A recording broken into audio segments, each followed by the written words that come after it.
बिस्मिल्लाहिर्रहमानिर्रहीम। हमने section 122 start किया था और पार्ट 1 में हमने सबसेक्शन 1, सबसेक्शन 3 और 4 में ये बात देख ली थी कि सीआईआर की पावर है कि वो अमेंड कर सकता है असेसमेंट को।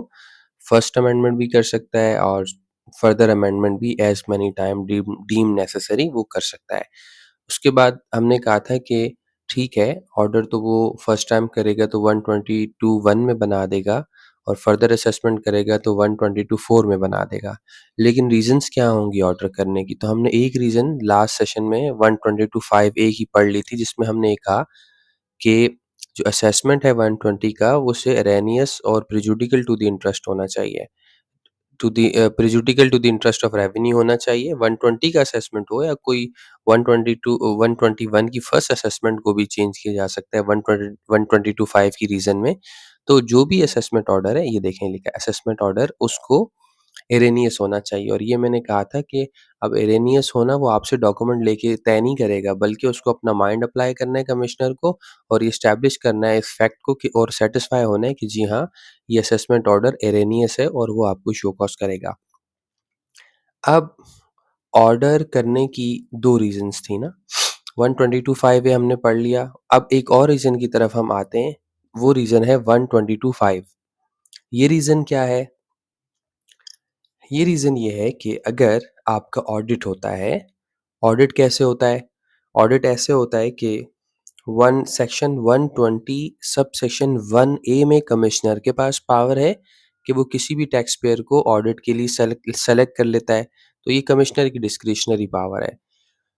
और दूसरा तरीका ये है कि बोर्ड 214C में सेक्शन 214C में सेलेक्ट कर ले ऑडिट के लिए, जैसे कि रैंडम, उसकी क्राइटेरिया क्या हो सकती है कि वो रैंडम सिलेक्शन भी हो सकती है, पैरामेट्रिक सिलेक्शन भी हो सकती है। तो अब 120 1A और 214C, इन दोनों में पावर्स हैं कमिश्नर के पास और बोर्ड के पास कि वो ऑडिट में सिलेक्शन कर ले। अगर किसी टैक्स पेयर का ऑडिट में सिलेक्शन हो जाता है तो फिर जो ऑडिट प्रोसीडिंग्स हैं वो सेक्शन 177 के तहत चलती हैं, हम पढ़ चुके हैं सेकंड क्लास में। और उसमें क्या होता है, मैं आपको रिकॉल करा दूं कि इंटीमेशन लेटर सबसे पहले कमिश्नर दे देता है टैक्स पेयर को कि जी मैंने आपको दावतनामा भेज रहा हूं, आपको मैंने सेलेक्ट कर लिया ऑडिट में। और उसके बाद एक officer IDR information document request करता है कि जी मुझे ये चीज़ें जमा करा दीजिए। और उन तमाम चीज़ों को मिलने के बाद ऑडिट कमिश्नर जो है ऑडिट रिपोर्ट इशू करता है सब सेक्शन 6 ऑफ सेक्शन 177 में। आप ऑडिट रिपोर्ट देखते हैं, आप उसकी ऑडिट रिपोर्ट को का रिब्यूटल देते हैं कि नहीं, ये 10 में से 10 की 10 ऑब्जर्वेशंस गलत हैं, आप रिप्लाई देते हैं कमिश्नर, उसमें से कुछ बात आपकी मान लेता है, कुछ नहीं मानता, तो वो शो कॉज़ कर देता है। अब उन पॉइंट्स पे जिन पॉइंट पे वो सैटिस्फाई नहीं है आपसे, और शो कॉज़ देने के बाद आपका रिप्लाई आता है, अगर वो अनसैटिस्फैक्टरी है तो वो ऑर्डर बना देता है। ठीक है? और ऑर्डर बनाते हुए देख लेता है, अगर फर्स्ट असेसमेंट है तो सेक्शन 122 में बना देता है, 122 1 में, अदरवाइज़ 122 4 में। और वो क्या कहता है, जो शो कॉज़ देता है, शो कॉज़ अंडर सेक्शन 122 9 यानी opportunity of being heard, read with 122 5, और फिर वो ऑर्डर बना देता है आपका। अब वो या 122 1 में या 122 4 में बन जाएगा। तो एक रीज़न क्या है कि आपका ऑडिट हुआ और ज़ाहिर है इस ऑडिट के नतीजे में कोई ऐसी डेफ़िनिट इन्फॉर्मेशन उसे मिल जाएगी, जिसके बाद वो ऑर्डर करने का उसे इख्तियार होगा, ऑर्डर वो कर पा रहा होगा।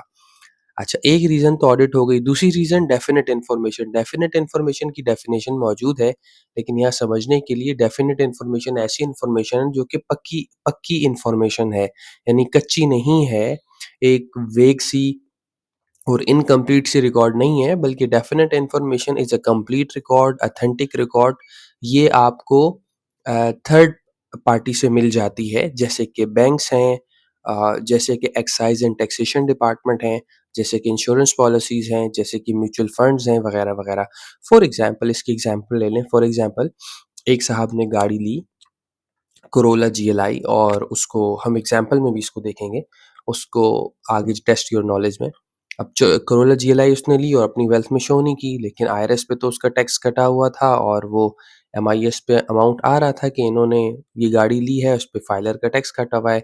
और वेल्थ में नहीं आ रही थी, तो ये डेफ़िनेट इन्फॉर्मेशन जब उसको एमआईएस से मिली, तो उसने एफबीआर वाले ने एक्साइज़ डिपार्टमेंट से राब्ता करके उस पर्टिकुलर जो कार है उन साहब के नाम उनके एनआईसी से मालूम कर लिया। बहुत आसान है, आप किसी के एनआईसी से मालूम कर सकते हैं, उन्हें मालूम कर लिया, पता चला इन्होंने 2-3 गाड़ियाँ खरीदी हैं और उनकी वेल्थ में नहीं आ रही।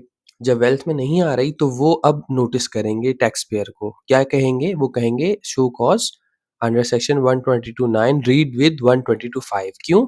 122(5) 2 सूरतों में होगा, या ऑडिट प्रोसीडिंग्स है या डेफिनिट इन्फॉर्मेशन है। अब हम आगे देख भी लेंगे डेफिनिट इन्फॉर्मेशंस क्या-क्या हो सकती हैं। मैंने एक example they the, for example गाड़ी आपने खरीदी है और ये चीज़ एस्टेब्लिश हो गई है और आपको वो कन्फ्रंट कराएगा कि जी ये गाड़ी का नंबर है, चेसिस का नंबर, इंजन का नंबर है, आपने इतने की खरीदी है, आपने तो रिपोर्ट ही नहीं किया। ये 2 रीज़न्स हो सकती हैं, ऑडिट और डेफिनिट इन्फॉर्मेशन। इसके साथ एक तीसरी चीज़ भी होनी चाहिए, कमिश्नर का सैटिस्फाई होना भी ज़रूरी है। मतलब ऑडिट हो या डेफिनिट इन्फॉर्मेशन हो, साथ ही साथ कमिश्नर इस नतीजे पर भी पहुँच जाए कि हुआ ये है कि 3 कामों में से कोई एक काम हो सकता है। यानी ये जो भी ऑडिट के नतीजे में इन्फॉर्मेशन आई या डेफिनिट इन्फॉर्मेशन मिलने के नतीजे में जो इन्फॉर्मेशन आई जिसे वो कन्फ्रंट कराएगा, कन्फ्रंट कराने से पहले वो अब ये चेक कर ले कि कमिश्नर हिमसेल्फ इज़ सैटिस्फाइड कि उससे क्या हुआ है, any income chargeable to tax has escaped assessment. यानी कोई ऐसी आमदनी जिस पे टैक्स लगना चाहिए था, उस पे टैक्स नहीं लगा और वो असेसमेंट में शामिल नहीं है। फॉर एग्ज़ाम्पल अगर आपकी कोई इनकम है, लेट्स से कोई टैक्सेबल इनकम थी जो कि आपको दिखानी चाहिए थी, आपने नहीं दिखाई, तो क्लॉज़ 1 में ये बात कही गई है। क्लॉज़ 2 में ये बात कही है total income has been under assessed. अब टोटल इनकम में तो देखें एग्ज़ेम्प्ट इनकम भी आती है और टैक्सेबल इनकम की बात तो ऊपर भी हो गई इस पहले क्लॉज़ 1 में। तो यहाँ भी रिपीट हो गई। मतलब ये है कि हुआ ये है कि टोटल इनकम को अंडर असेस कर दिया। अच्छा एक सवाल ये आ सकता है, अच्छा ये बातें हम क्या कह रहे हैं? हम ये कह रहे हैं कि अगर ऐसा काम हुआ हुआ होगा, ऑडिट के नतीजे में या डेफिनिट इन्फॉर्मेशन के नतीजे में कमिश्नर अगर सैटिस्फाइड है कि ये 3 क्लॉज़ेज़ में से कोई एक काम हुआ है, तो वो क्या कर सकता है? अमेंडमेंट कर सकता है असेसमेंट में। तो हम रीज़न्स पढ़ रहे हैं रीज़न्स फॉर मेकिंग अमेंडमेंट्स, ये देखें अमेंडमेंट और फर्दर अमेंडमेंट, इसलिए मैंने रिकॉल करा दी कि हम पढ़ क्या रहे हैं। अच्छा, अब किसी के ज़हन में सवाल आ सकता है कि भई एग्ज़ेम्प्ट इनकम से कैसे, मतलब एग्ज़ेम्प्ट इनकम अगर मैंने पेंशन इनकम एग्ज़ेम्प्ट थी और मैंने शो नहीं की तो भई फिर क्या ज़रूरत है उसे अमेंडमेंट करने की? नहीं, वो कर सकता है। और एक और भी बात देखें, फॉर एग्ज़ाम्पल किसी की 10 लाख की पेंशन इनकम आई है, ऑल्दो कि वो एग्ज़ेम्प्ट है, लेकिन उसने नहीं दिखाई अपनी रिटर्न में और उसी 10 लाख रुपए से उसने कोई बैंक के अंदर इन्वेस्टमेंट्स प्लेस कर दी, तो उसका प्रॉफ़िट तो आ रहा होगा। अब प्रॉफ़िट भी आ रहा है, वेल्थ में इन्वेस्टमेंट भी आ रही है, लेकिन सोर्स तो एस्टेब्लिश ही नहीं हो रहा, क्योंकि आपने तो रिटर्न में डाला ही नहीं पेंशन इनकम को अदर सोर्स में और बस आपने जाके इनफ्लो अपनी वेल्थ के अंदर इन्वेस्टमेंट्स दिखा दी। तो जब वो रिटर्न देखेगा और वेल्थ देखेगा तो एक मिसमैच हो रहा होगा कि जी रेवेन्यू तो आया नहीं है, एसेट कैसे बन गया है? तो इसलिए एग्ज़ेम्प्ट इनकम से भी तो आपके कैश इनफ्लोज़ आते हैं, तो अदरवाइज़ तो वो नोटिस करेगा कि जी आपने इन्वेस्टमेंट कहाँ से बनाई है? फिर आप एक्सप्लेन करते फिरेंगे कि नहीं-नहीं ये तो मेरी पेंशन इनकम आई थी, वो तो मिस हो गई। तो इसलिए टोटल इनकम को दिखाना ज़रूरी है, यानी एग्ज़ेम्प्ट इनकम को भी और टैक्सेबल इनकम को भी, अदरवाइज़ आपको अमेंडमेंट या फर्दर अमेंडमेंट का सामना करना पड़ सकता है। अच्छा, और assessed at too low rate. अब हुआ ये कि आपने जो रिटर्न जमा कराई है उसमें जो टैक्स रेट्स अप्लाई हुए हैं वो कम हो गए। फॉर एग्ज़ाम्पल मिनिमम टैक्स की बात कर लें, मिनिमम टैक्स लगना चाहिए था 1.25%। आप पोल्ट्री ट्रेडिंग करते हैं लेकिन आपने समझा मैं तो पोल्ट्री इंडस्ट्री में हूँ, आपने 0.75 लगा दिया, तो भी वो आपकी अमेंडमेंट कर सकता है। और has been subject to excessive relief और रिफंड्स। आपने कोई ऐसा टैक्स क्लेम कर लिया जो कि क्लेम नहीं होना चाहिए था, आपके पास उसकी रसीद नहीं थी, या लेट्स से आपने कोई कोई टैक्स कट किसी और के नाम पे गया, आपने उसको अपने नाम पे गलत सीपीआर था, आपने अपने नाम पे क्लेम कर दिया, वो एमआईएस से टैली नहीं हो रहा, या कोई भी वजह है, आपने रिफंड गलत क्लेम कर लिया, आपने कुछ ज़कात अमाउंट ले ली, डिडक्टिबल अलाउंस के तौर पे, या आपने ऐसी डोनेशन ले ली जो एलिजिबल नहीं थी सेक्शन 61 में फॉर टैक्स क्रेडिट्स आपने ले ली, जिसकी वजह से गवर्नमेंट को टैक्स लॉस होगा। इन तीनों एलिमेंट से हो रहा क्या होगा, गवर्नमेंट को टैक्स का रेवेन्यू लॉस हो रहा होगा। अच्छा, any amount under a head of income has been misclassified, आपने कोई कोई इनकम मिसक्लासिफाई कर दी। फॉर एग्जांपल रेंटल इनकम कोई अगर आप देख लें, रेंटल इनकम देखें, सेक्शन 15 में भी टैक्स होती है। अगर आपने building together with plant and machinery दी है, तो वो सेक्शन 39 में टैक्स होती है। 39 के अगेंस्ट डिडक्शंस अलग हैं, सेक्शन 15 वाली के अगेंस्ट में डिडक्शंस अलग हैं। अच्छा, अगर आपने सब लीज़ की है तो 30 वो भी रेंटल आता है, वो भी 39 में टैक्स होता है। तो हो सकता है आपने किसी एक आमदनी की प्लेसमेंट सेक्शन 11 के हेड्स में से किसी गलत हेड में कर दी हो, जिसकी वजह से रेवेन्यू लॉस आ रहा हो। तो ये एक रीज़न हमने मज़ीद देख ली कि इसको मैं रिकैप कर देता हूँ। अगर मैं यहाँ एक रिकैप करता हूँ छोटा-सा, देखिए हमने यहाँ ये बात की कि सीआईआर की पावर है 122(1) में वो फर्स्ट अमेंडमेंट कर सकता है 120 और 121 के ऑर्डर को। अगर आपने रिवाइज़ रिटर्न कर दी तो 122(3) में आपने खुद अमेंडमेंट कर दी, इसे कहते हैं डीम्ड अमेंडमेंट। 122(4) में अब वो फर्दर अमेंडमेंट कर सकता है 122(1) के ऑर्डर को और 122(3) के ऑर्डर को। ये लिखा है 1 और 3, 5A मैंने कहा था अभी छोड़ दें, ऐसा समझें कि नहीं लिखा हुआ। बाद में बता दूँगा क्या इसका सीन है। अच्छा, फिर ज़ाहिर है हमने बात कर ली थी कि भई अमेंडमेंट हो सकती है तो होगी क्यों? रीज़न्स क्या हैं? मैंने बता दिया आपको, 122(5) एक्सप्लेन कर दिया लास्ट क्लास में, रिकैप भी करा दिया कि ये रीज़न बनेगी और एक ये रीज़न बनेगी। तो जब भी नोटिस आएगा 122(9) का, उसके साथ रीज़न लिखी जाएगी, शो कॉज़ जब आएगा।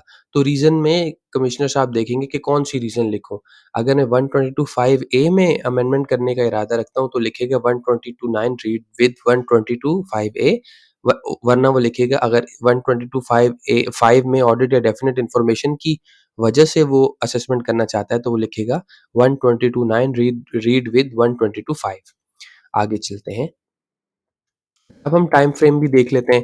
अब ये तो बात हो गई, आपके ज़हन में आ गई कि भई ठीक है, ये होना चाहिए, ये इस तरह से ऑर्डर होगा और ये रीज़न होगी, तो टाइम फ्रेम क्या होगा? देखिए, जो सेक्शन 122(1) का टाइम फ्रेम है, बहुत आसान है। 5 इयर्स आप ले लेंगे, 5 साल, 5 साल ऐड कर देंगे उस साल में जिस साल में असेसमेंट ऑर्डर इश्यू हुआ है। अब मैंने यहाँ एग्ज़ाम्पल बनाई है, वो ये बनाई है, एक टैक्स पेयर ने 2023 की रिटर्न जमा कराई और देखें 23 की रिटर्न कब जमा कराई, 30 सितंबर 2023 को, और 30 सितंबर फ़ॉल करता है टैक्स ईयर 24 में। और ज़ाहिर है इसी 30 सितंबर को ये असेसमेंट ऑर्डर इश्यू हुआ। तो असेसमेंट ऑर्डर कब इश्यू हुआ? टैक्स ईयर 24 में। उसकी आखिरी तारीख क्या है? 30 जून 2024। तो ये आ गया 30 जून 2024। 30 जून 2024 में आपने 5 साल ऐड कर देने हैं। 5 साल में 30 जून 2024 में 5 साल ऐड करें तो डेट आ जाएगी 30 जून 2029। इसका मतलब ये है, अगर आप टैक्स ईयर जिसकी रिटर्न जमा कराई है उससे आगे 6 साल ऐड कर दें तो यही फिगर आ जाएगी। लेकिन जिस तरह से इसमें लिखा है सबसेक्शन 2 में, no order under subsection 1 shall be amended by the commissioner after the expiry of 5 year from the end of financial year in which the commissioner has issued or treated to have issued the assessment order to the taxpayer. अब यानी order कब issue होता है assessment का? जब आप return जमा कराते हैं, नेक्स्ट ईयर में हो रहा होता है आमतौर से यूजुअली। तो 23 की रिटर्न का असेसमेंट ऑर्डर 24 में इश्यू हुआ, और जो असेसमेंट का साल है, डीम्ड असेसमेंट वाला 120 वाला साल कौन-सा हुआ? 24 का, और लास्ट डेट है 30 जून 2024, तो 5 साल ऐड कर दें। तो कितना हो गया? 30 जून 2029। तो टैक्स ईयर 2023 की असेसमेंट अंडर सेक्शन 122(1) कब तक हो सकती है? 30 जून 2029 तक हो सकती है। अब हम देख लेते हैं time frame under section 122(4). Further amendment का टाइम फ्रेम क्या है? इसमें आपको 2 डेट्स देखनी है। एग्ज़ाम्पल ही हम देख लेते हैं, आप ये पढ़ लीजिएगा 122(4). देखिए, 2 डेट्स क्या देखनी है? एक है क्लॉज़ 1 की ए की डेट और एक है क्लॉज़ बी की डेट। क्लॉज़ 1 की जो डेट है ना, क्लॉज़ ए की जो डेट है, वो वही डेट है जो कि अभी हमने ऊपर वर्कआउट की है अ 122(1) की असेसमेंट के लिए। तो ये तो आपको समझ आ गई कि असेसमेंट के आगे 5 साल लगा लें। अच्छा, अब हुआ ये कि इसको ही समझें, 30 जून 2029 तक असेसमेंट हो सकती थी 122(1) की। तो अब ये क्लॉज़ बी में ये कहा गया है कि अगर उसकी असेसमेंट हो जाती है, असेसमेंट हो जात पढ़ लेते हैं, 1 year from the end of financial year in which the commissioner hath issued or treated as having issued the amended assessment. अब अगर 30 जून 2029 से पहले कोई अमेंडमेंट हो जाती है असेसमेंट में, तो उसमें 1 साल और ऐड कर लीजिएगा आप। इस तरह से क्लॉज़ बी की डेट निकल आएगी। फॉर एग्ज़ाम्पल देखें, मैंने यहाँ लिखा है कि टैक्स ईयर 23 की रिटर्न थी, वो 30 सितंबर 2023 यानी टैक्स ईयर 14 में जमा हुई और 30 सितंबर 2023 को एक डीम्ड असेसमेंट ऑर्डर 120 का इश्यू हो गया। उसके बाद सेक्शन 122(1) का ऑर्डर पास हो गया, यानी अमेंडमेंट फर्स्ट अमेंडमेंट हो गई। कब हुई है? 2029 में। अब देखें कब हुई है असेसमेंट? 2029 में। तो 2029 से आगे 1 साल आपको ऐड करना होगा क्लॉज़ बी की डेट निकालने के लिए। तो आपने लिखा 1 ईयर, 1 ईयर कब ऐड करना है? किस साल में असेसमेंट हुई है? 2029 में। अब 2029 का मतलब 1 जुलाई 2028 से 30 जून 2029 के दरमियान कभी भी हो गई, भले 29 जून को हो गई। 29 जून 30 जून को देखें टाइम खत्म हो रहा था, लेकिन एक अमेंडमेंट होने की वजह से क्या हुआ? 1 साल मज़ीद बढ़ गया। अब फर्दर अमेंडमेंट के लिए 1 साल का पीरियड और मिल गया। और अगर यही जो 121 की अमेंडमेंट हुई है, अगर लेट्स से ये होती 2028 में, तो क्या होता? फिर कोई इन डिफरेंस कुछ भी नहीं होता, फिर तो टाइम बढ़ता ही नहीं। यहाँ 28 लिखते 2028, 2028 में 1 ईयर ऐड होता तो ये भी 30 जून 2029 बनता, तो इसलिए कोई फ़र्क नहीं पड़ता। इसका मतलब ये हुआ अगर आखिरी साल में जिस साल में फर्स्ट असेसमेंट की टाइम फ्रेम ख़त्म हो रहा था, अगर उस साल में कमिश्नर असेसमेंट कर देता है तो फर्दर असेसमेंट के लिए उसको 1 साल की इजाज़त मिल जाती है। इस केस में देखें टैक्स ईयर 23 की रिटर्न है, लेकिन वो फर्दर अमेंड अब कब तक हो सकती है? 30 जून 2030 तक हो सकती है, 1 साल मज़ीद बढ़ गया, इसके लास्ट ईयर में असेसमेंट करने की वजह से। अच्छा, इसके बाद आगे बढ़ते हैं। उसके बाद अपॉर्च्युनिटी ऑफ बीइंग हर्ड ये हम देख चुके हैं। कोई भी असेसमेंट नहीं होगी या फर्दर कोई भी no assessment shall be amended, कोई भी असेसमेंट अमेंड नहीं होगी। असेसमेंट से अब यहाँ क्या मुराद है? 120 की असेसमेंट, 121 की असेसमेंट, ठीक है? इसको या 121 की असेसमेंट यानी बेस्ट जजमेंट, डीम्ड असेसमेंट, 122(1) यानी अमेंडेड असेसमेंट, उसको मज़ीद आप अमेंड नहीं कर सकते, या फर्दर अमेंड नहीं कर सकते इस सेक्शन में जब तक कि आपको अपॉर्च्युनिटी ऑफ बीइंग हर्ड ना दे दी जाए। तो आप पहले टेक्स्ट पेपर को सुनेंगे, उसका वर्ज़न लेंगे, फिर ही कोई फैसला करेंगे। अच्छा, अब ज़ाहिर है अब आपको अ, जो कितने दिन में कमिश्नर को केस अप्रूव करना चाहिए? शो कॉज़ इश्यू होने के 180 दिन के अंदर। लेकिन अगर कुछ स्पेशल रीज़न्स हैं तो 90 दिन और ऐड कर सकता है, वो रिकॉर्ड पे लेकर आएगा। इसका मतलब है period for closure of show cause notice. Show cause notice यानी सेक्शन 122(9) रीड विद जो भी रीज़न थी इश्यू हुआ, तो उसको कितने दिन में ख़त्म करना है? 180 दिन जमा 90 दिन। 90 दिन कुछ स्पेशल रीज़न्स हो सकती हैं, वो रिकॉर्ड में लाएगा। 270 दिन में इसका क्लोज़र करना चाहिए। तो ये हो गया सबसेक्शन 9। अच्छा। फिर हम देख लेते हैं सीआईआर एक्सटेंडेड पावर, एक है सबसेक्शन 5AA ऑफ सेक्शन 122। इसमें क्या बताया गया है? In respect of any subject matter, subject matter का मतलब ये है, फॉर एग्जांपल आपकी आपकी शो कॉज में अगर 10 चीज़ें थीं, अब हर चीज़ को एक सब्जेक्ट मैटर कहा जाएगा। मिनिमम टैक्स का मसला था, ये एक सब्जेक्ट मैटर है। एक्सपेंसेस के में टैक्स नहीं काटा, ये एक अलग मैटर है। कैश के एक्सपेंस हुए, ये एक अलग मैटर है। तो सब्जेक्ट मैटर से मुराद ये है, which was not in dispute in an appeal. अब शो कॉज़ हुआ, उसमें 10 मैटर्स थे और उन 10 में से आप कमिश्नर अपील के पास या ट्रिब्यूनल में जो आप गए हैं, वो लेट्स से कि 2 पॉइंट्स पर गए हैं। जो कि ऐसे 2 पॉइंट्स पर आप गए हैं आगे, तो अब आगे ये बात ज़हन में रखने के बाद अब आगे पढ़ें। The commissioner shall have and shall be deemed always to have had the powers to amend or further amend an assessment order under subsection 5 है। अब वो कह रहा है कि वो मैटर्स, इसको मैं दोबारा रिपीट कर देता हूँ, बल्कि इसका खुलासा कर देता हूँ। इसमें वो ये कहना चाह रहा है कि वो मैटर्स जो कि कमिश्नर अपील के पास या ट्रिब्यूनल में यानी कि अपील में पेंडिंग नहीं हैं, तो ये समझा जाएगा कि कमिश्नर के पास हर वक़्त ये पावर मौजूद है कि वो उनको अमेंड या फर्दर अमेंड कर सकता है। फॉर एग्ज़ाम्पल आपका 2023 का केस है, उसकी अमेंडमेंट हो गई असेसमेंट में और उसमें किसी पॉइंट पे आप सीआईआर अपील के पास चले गए, तो जिस पॉइंट पे आप नहीं गए हैं, उस पॉइंट को वो फर्दर अमेंड कर सकता है।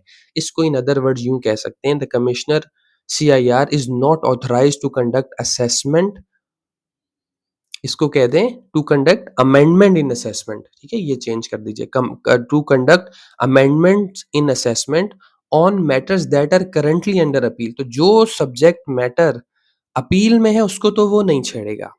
And have already been decided in favour of taxpayer, और वो मैटर जो टैक्स पेयर के हक में कमिश्नर अपील ने दे दिए, तो ज़ाहिर है अब अगर कमिश्नर डिससैटिस्फाइड है तो ट्रिब्यूनल में चला जाए।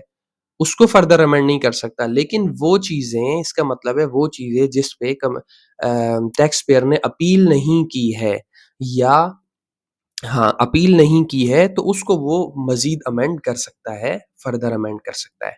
तो यहाँ तक हम रोक देते हैं अपनी आज की गुफ्तगू को, और अब हम अगले सेशन में ये करेंगे कि मैंने कुछ एग्ज़ाम्पल्स आपके लिए बनाई हैं कि हमने जो कुछ पढ़ा है, हम अपनी नॉलेज को टेस्ट कर सकें। ठीक है? इंशाल्लाह उम्मीद है आपको समझ आ गई होगी।